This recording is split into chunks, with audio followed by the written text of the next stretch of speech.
Assalamu alaikum warahmatullahi ta'ala wa barakatuhu. Barkanku da ƙara kasancewa da mu a daidai wannan lokaci a wannan ta mai albarka wato Mikiya 24. A wannan bidiyon mun kawo muku jerin matan masana'antar kannywood haifaffu ko kuma in ce 'yan asalin ƙasar Niger, wanda da yawan ku ba ku san hakan ba. Sai ku yi tun da farko wannan bidiyon aka shi domin jin takaitaccen tarihin kowace jaruma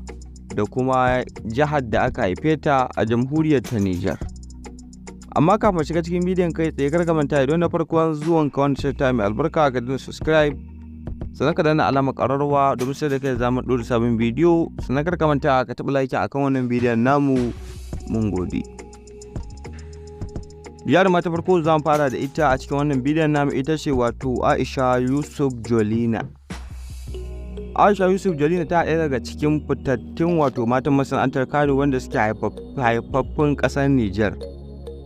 inda an haife ta ne a Niger a garin Tahuwa da ke Niger,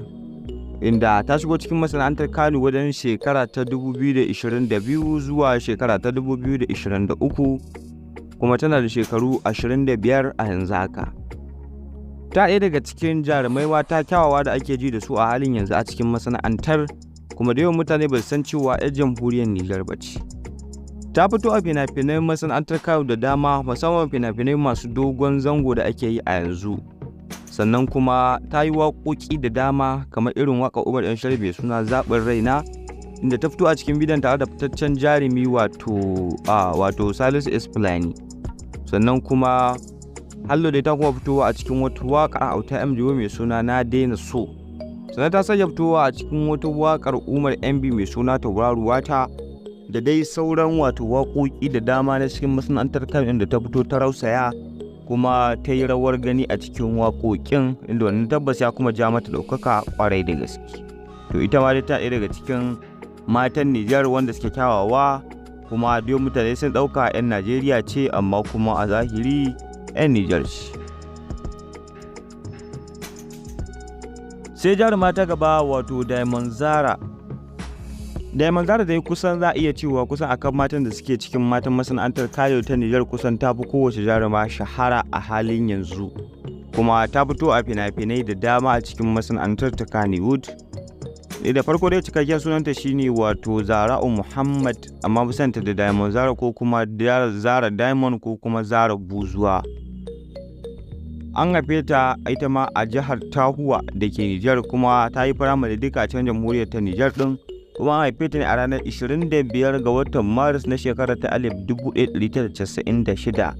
inda shekarunta suka kama 28 yanzu kenan cip. Ta fito a cikin fina-finai kamar irin su Daren Farko da kuma wato Yahoo Boy, wanda Soja Boy yake gabatarwa kuma yake gudanarwa kuma yake bada umarnin wannan shiri. Sannan haka zalika ta fito a matsayin Dr. Asiya a cikin shirin fim ɗin Labari Na, wanda wannan fim ne wanda yake tashe kwarai da gaske, musamman a halin yanzu, inda ya samu ɗaukaka ta kallata da ake masa, wanda ta haɗa da samari da 'yan mata da tsofaffi, kai ma har wanda suka kusa mutuwa suna kallon wannan fim na Labari Na,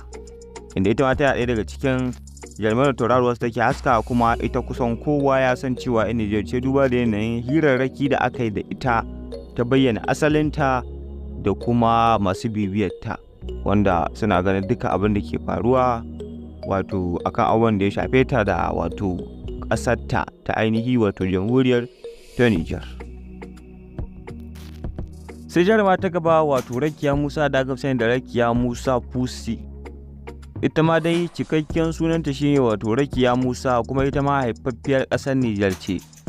Kuma Rakiya Musa jaruma ce a masana'antar fim ta wasu wato Kannywood, ta yi suna, ta shahara, ta ɗaukaka, ta gawurta,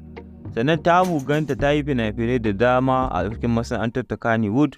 Sannan ta hau waƙoƙin soyayya da dama da mawaƙa irin su Hamisu Breaker, Auta MD Boy, Garzali Miko da dai sauransu.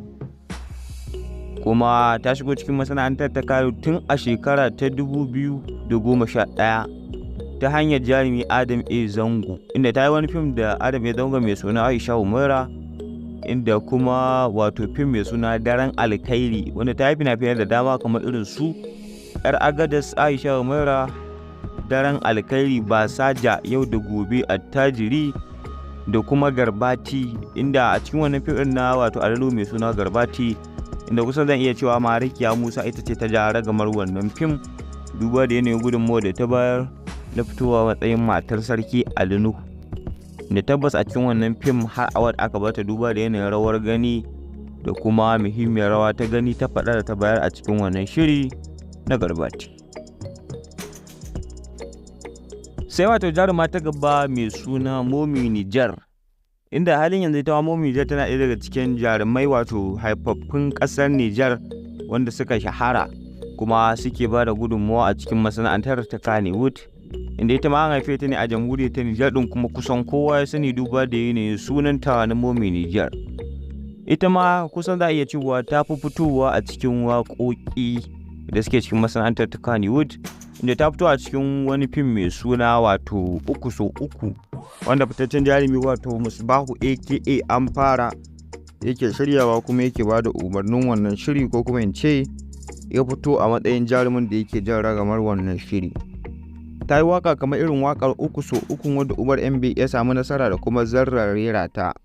sannan ta kuma fitowa cikin wata waka mai suna Mai Lissafi,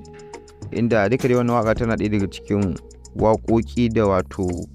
ainihin ake ji da su a cikin wato wannan fim na wato Musbahu aka Amfara mai suna 3x3. Sannan da ta yi waƙoƙi dai da dama kamar irin da su wato Kawu Ɗan Sarki, inda da wannan waƙar tasa mai suna Gyara, da kuma sauran waƙoƙi dai da ta fito irin su In Ka Bi Zuciya da dai sauransu,